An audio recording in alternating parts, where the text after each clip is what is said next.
সুনানুত তিরমিজির প্রথম খণ্ড ৩৫ নম্বর পৃষ্ঠা আল্লাহর নবীজি বলেন, সালাসাতুন হারামাল্লাহু আলাইহিমুল জান্নাহ। আল্লাহ তাআলা তিন শ্রেণীর মানুষের উপরে আল্লাহ তাআলা তার জান্নাতকে হারাম করে দিয়েছেন। জান্নাত হারাম, কখনোই তারা এই তিন শ্রেণীর মানুষ আল্লাহর জান্নাতে যেতে পারবে না। এর প্রথম শ্রেণীটা হলো নবীজি বলেন, আল আক্কু লিওয়ালিদাইহি, যেই সন্তান তার পিতামাতার অবাধ্য পিতামাতার সন্তান কখনোই আল্লাহর জান্নাতে যেতে পারবে না।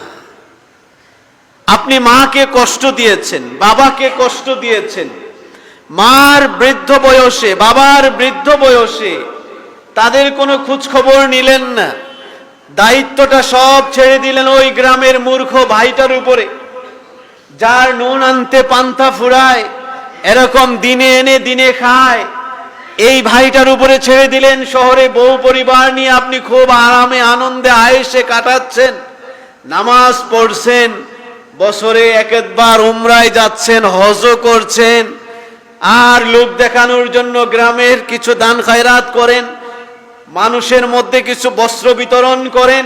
আপনি বিরাট দানবীর, বুক ভরা আশা, আল্লাহর জান্নাত আমাকে কে ঠেকায়, আমি মসজিদে আমি অমুক দান করি, এটা করি সেটা করি, বিশ্বাস করেন আপনার ওই বৃদ্ধা মা আর বৃদ্ধ পিতাটা যদি আপনার প্রতি অসন্তুষ্টি নিয়ে, যদি আপনার প্রতি অসন্তুষ্টি আর মনে কষ্ট নিয়ে যদি দুনিয়া থেকে বিদায় হয়ে থাকেন, ও ভাই বিশ্বাস করেন আপনি যত আমলের পাহাড় জমান না কেন, বছরে বছরে আপনি যত ইবাদত বন্দেগী করেন না কেন, আপনার জন্য আল্লাহর জান্নাত হারাম, আপনার জন্য আল্লাহর জান্নাত হারাম। আল্লাহর নবীজি বলেন, সহিহুল বুখারীর রিওয়ায়াত, রিদার রাব্বি ফি রিদাল ওয়ালিদাইন ওয়া সাখাতুহু ফি সাখতিহিমা। ও দুনিয়ার মানুষ, তুমি কি মহান সৃষ্টিকর্তা, আসমান জমিনের মালিক, তোমার রব, সকল কিছুর যিনি মালিক, সেই আসমানের মালিক আল্লাহ তাআলাকে তোমার প্রতি সন্তুষ্ট করতে চাও? কি বলেন, আমরা কি চাই?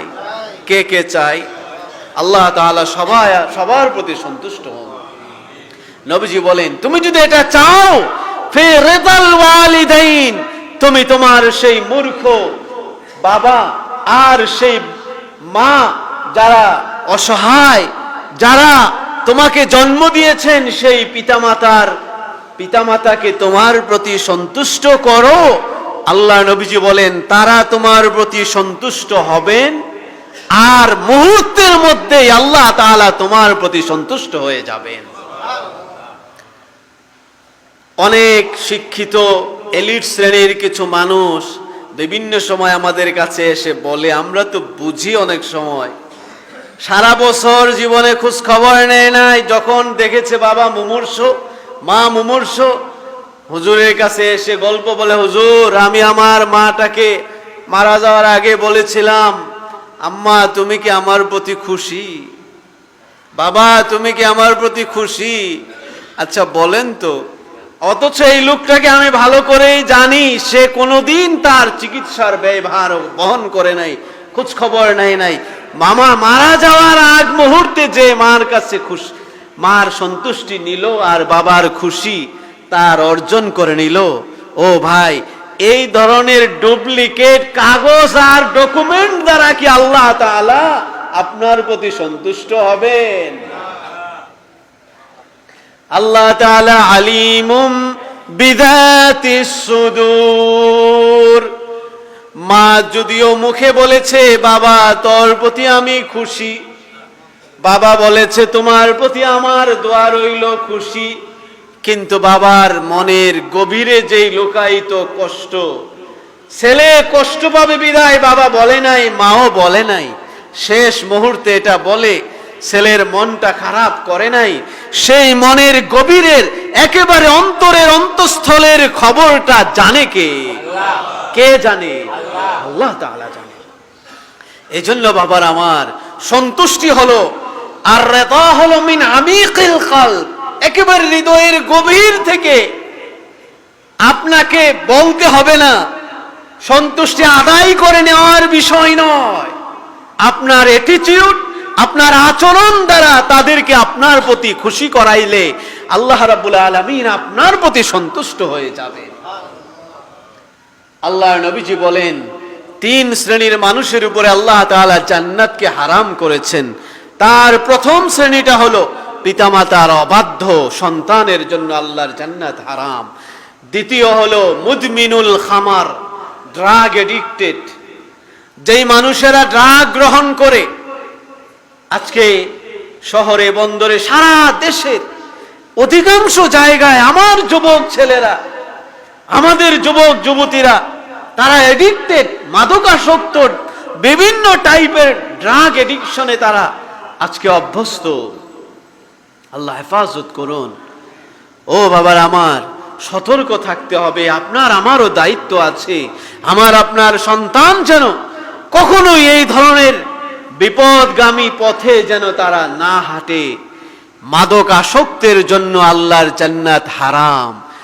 আর তৃতীয় হলো আল্লাহর নবীজি বলেন, আদ-দায়ুস আল্লাযী ইউকিররু ফি আহলিহিল খাবাস, যেই মানুষটা, যার মেন্টালিটিটা হলো এই যে তার পরিবারের, তার স্ত্রী, তার ছেলে, তার মেয়ে, তার পরিবারের, তার অধীনস্থ নারীরা বেহায়া অশ্লীল হয়ে চলাফেরা করলে তার হৃদয়ে একটুও কোনো ধরনের আপত্তি আসে না, এগুলোকে সে সমর্থন করে যায়। আমার মেয়ে বড় হয়েছে, বয়ফ্রেন্ডের সাথে ঘুরতে গিয়েছে অমুক জায়গায় তমুক জায়গায়, এগুলোকে সে একেবারে স্বাভাবিক, একটা স্বাভাবিক বিষয়ে যেই লোকটা নিজের ভিতরে গ্রহণ করে, এই লোকটাকে সংক্ষেপে বলা হয় দায়ুস। আল্লাহর নবীজি বলেন, এই দায়ুসের জন্য আল্লাহর জান্নাত হারাম।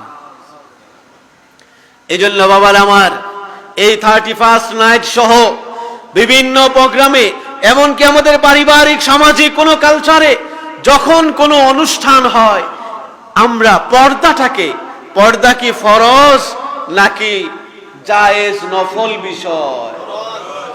পর্দা করা ফরজ।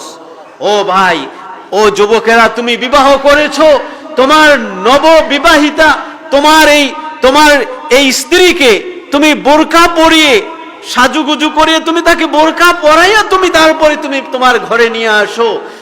ছেলে এবং মেয়ের গার্ডিয়ানরা, আপনারা তাদেরকে এভাবে ইসলামের কালচারে অভ্যস্ত করান। কেন আপনার মেয়েকে উন্মুক্ত করে দিতে হবে? হাজারো পুরুষ আপনার মেয়েকে দেখছে, হাজারো তার বন্ধুরা দেখছে। এই ধরনের কালচার ইসলাম সমর্থন করে না।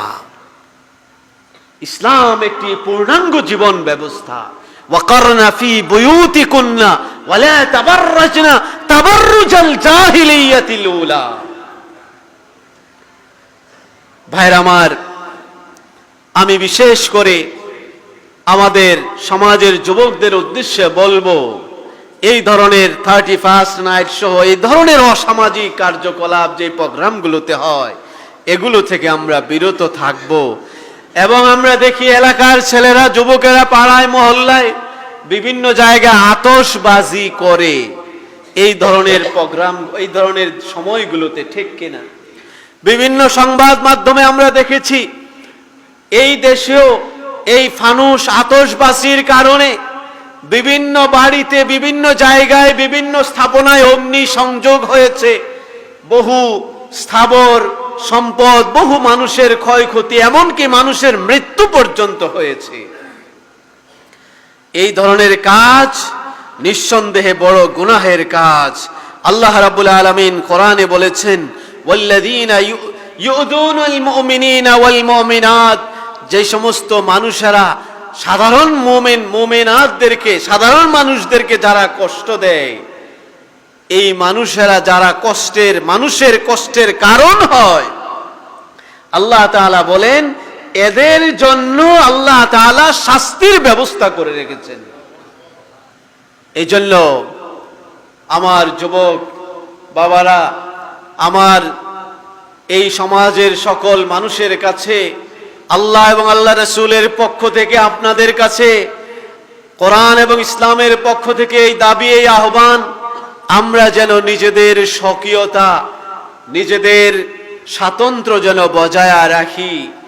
এই ধরনের প্রোগ্রাম যেখানে একটি মূর্তির কাছে, একটি দেবতার কাছে মানুষ কিছু কামনা করে, এই জানুস মূর্তির পূজা যেই সন্ধিক্ষণে হয়, যেই রাতের গভীরে যেই সময়টাতে হয়, এই ধরনের প্রোগ্রাম থেকে আমরা নিজেরা নিজেদেরকে হেফাজত রাখবো, নিজেদের পরিবার অধীনস্থ সবাইকে আমরা বাঁচিয়ে বিরত রাখার চেষ্টা করব তো ইনশাআল্লাহ।